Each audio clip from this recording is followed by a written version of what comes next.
رسلهم بالبينات فما كان الله ليظلمهم ولكن كانوا أنفسهم يظلمون۔ صدق اللہ مولانا العظیم۔ کیا نہیں چلتے وہ زمین میں، پھر دیکھتے کیسے ہوا انجام ان لوگوں کا جو ان سے پہلے تھے وہ زیادہ مضبوط ان سے عذروِ طاقت کے، اور جوتا انہوں نے زمین کو اور آباد کیا انہوں نے اس زمین کو، زیادہ اس سے جو آباد کیا انہوں نے اس زمین کو۔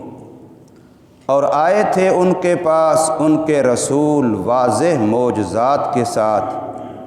بس نہیں ہے اللہ کہ ظلم کرے ان پر،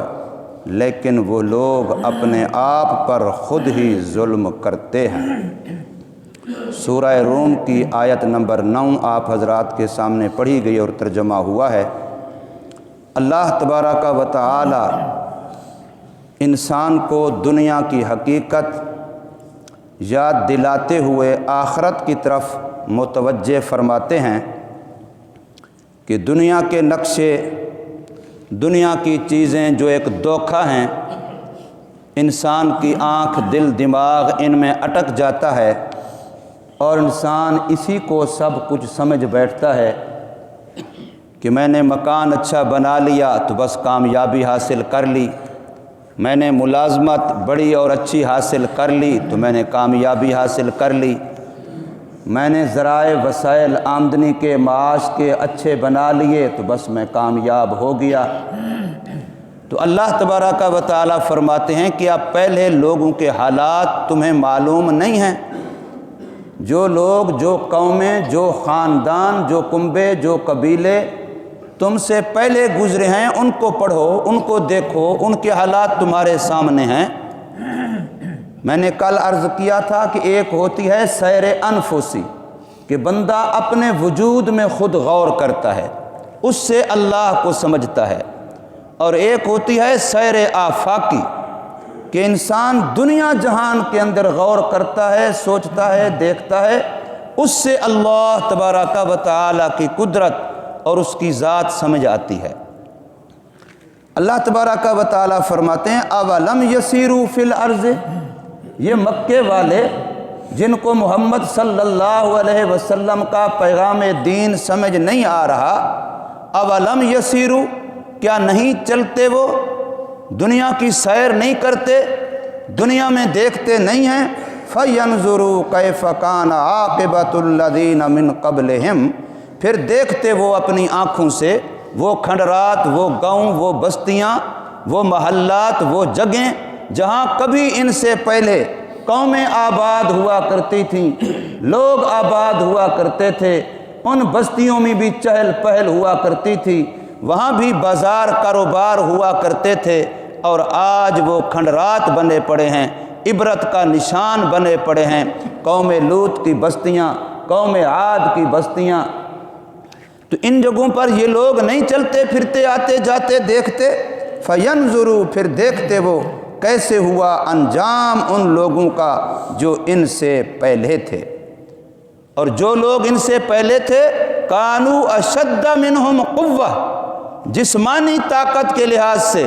مالی طاقت کے لحاظ سے، افرادی قوت کے لحاظ سے، ہنر اور پیشے کے لحاظ سے وہ ان سے زیادہ طاقتور تھے۔ اشدہ اس میں تفضیل کا صیغہ ہے کہ ان کو اپنی جس قوت پہ ناز ہے، جس طاقت پہ ناز ہے، اس کے ساتھ اگر ان کی طاقت کا مقابلہ کریں گے تو وہ ان سے زیادہ تھے، لیکن وہ طاقت، وہ قوت، وہ ہنر ان کے کام نہ آیا تو پھر ان کے کام کیسے آئے گا؟ تو فرمایا کانو، تھے وہ، اشد منہم، زیادہ سخت اور زیادہ مضبوط، منہم، ان کے مقابلے میں، قوتاً، عذروِ طاقت کے۔ اب طاقت مالی ہو تب بھی، طاقت جسمانی ہو تب بھی، افرادی قوت کی ہو تب بھی، ہنر پیشے کی ہو تب بھی، کسی بھی لحاظ سے جو بندہ اپنے آپ کو طاقتور سمجھتا ہے تو فرمایا اگر وہ اپنی اس طاقت کا تقابل اور مقابلہ پہلی ان قوموں کے ساتھ کرے گا، آج اگر کسی بادشاہ کو اپنی بادشاہی پہ ناز ہے تو اس کی بادشاہی فرعون اور اس کی بادشاہی قارون، حامان، نمرود ان سے کوئی زیادہ بڑی مضبوط نہیں ہے۔ آج اگر کسی کو اپنی دولت پہ ناز ہے تو قارون سے بڑا دولت مند نہیں ہے۔ اگر کسی کو وزارت پہ ناز ہے تو حامان سے زیادہ طاقتور کوئی وزیر نہیں ہے۔ تو یہ سارے نمونے اللہ تبارک و تعالی نے دکھلائے ہیں۔ تو فرمایا ان کو اگر اپنی طاقت پہ ناز ہے تو یہ سوچیں، غور کریں کہ وہ پہلی قومیں جو عذاب کا شکار ہوئی ہیں وہ طاقت میں ان سے زیادہ تھے۔ وَآثَارُ الْأَرْضَ، اور انہوں نے زمین میں بڑے حل چلائے، زمین کو بڑا جوتا، بڑی زراعت میں کمال حاصل کی۔ قوم سبا کی زراعت کے نقشے جو آج کتابوں میں ہم پڑھتے ہیں، ان کا جو آب پاشی کا نظام تھا، ان کا جو زمینوں کو بنانے، سنوارنے، زمینوں کے اوپر محنت کرنے، زراعت کا جو نظام قوم سبا کا تھا، دنیا آج تک اس کی نظیر لانے سے عاجز ہے۔ لیکن وہ قوم سبا ان کی وہ زراعت میں کمال نہ بچا سکا، ان کے وہ کام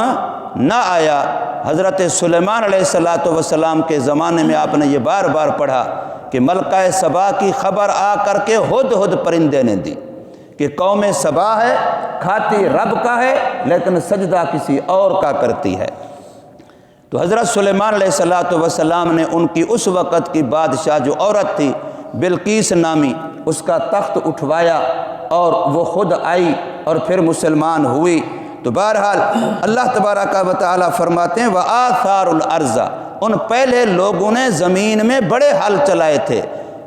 آج تو پانی کے لیے ہم کہتے ہیں بڑا مشکل مسئلہ ہے، اس زمانے میں ہر زمین والے کو اپنی زمین کے اندر کنواں کھودنا پڑتا تھا۔ پھر کنواں زمین کے اندر کھودنا کون سا آسان، پھر کنواں اتنا کھلا ہوتا کہ اس میں راہٹ سے ایک ڈول جا رہا، ایک طرف سے آ رہا ہے، پھر اس کے لیے کیا کچھ کرنا پڑتا تھا، کتنی مقدار میں پانی نکلتا، کتنی مقدار میں زراعت ہو سکتی تھی۔ کہیں کنویں کھودے جا رہے ہیں اور کہیں نالیاں، کہیں نہریں، ہمیں تو سارا کچھ بنا بنایا ملا ہے، ورنہ نہریں بنانا، کھودنا کوئی آسان کام تھا۔ اور اس زمانے میں جب یہ مشینری کا دور نہیں تھا، سارا کام ہاتھوں سے کرنا پڑتا تھا۔ تو فرمایا آثار الارض، انہوں نے زمین کو جوتا، وَأَمَرُوهَا، اور زمین کو آباد کیا، زمین کے اندر حل چلائے، زمین کے اندر کنویں کھودے، زمین کے اندر فلاں کیا، پھر زمین میں جو انہوں نے آبادیاں کی، زراعت کے لحاظ سے، باغات کے لحاظ سے، مکانات کے لحاظ سے، نہروں چشموں کے لحاظ سے، جتنا انہوں نے زمین کو آباد کیا، فرمایا اکثرا، وہ زیادہ تھا، مما امروہا، اس سے جو انہوں نے کیا،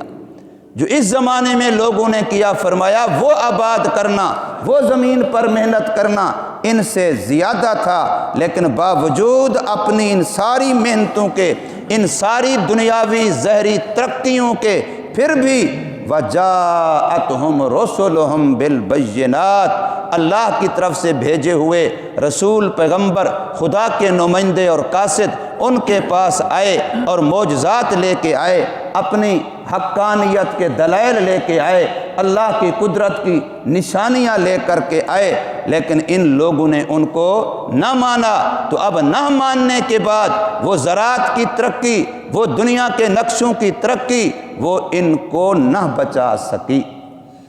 خدا کے قہر، غضب، غصے سے پھر وہ دنیاوی مادی اسباب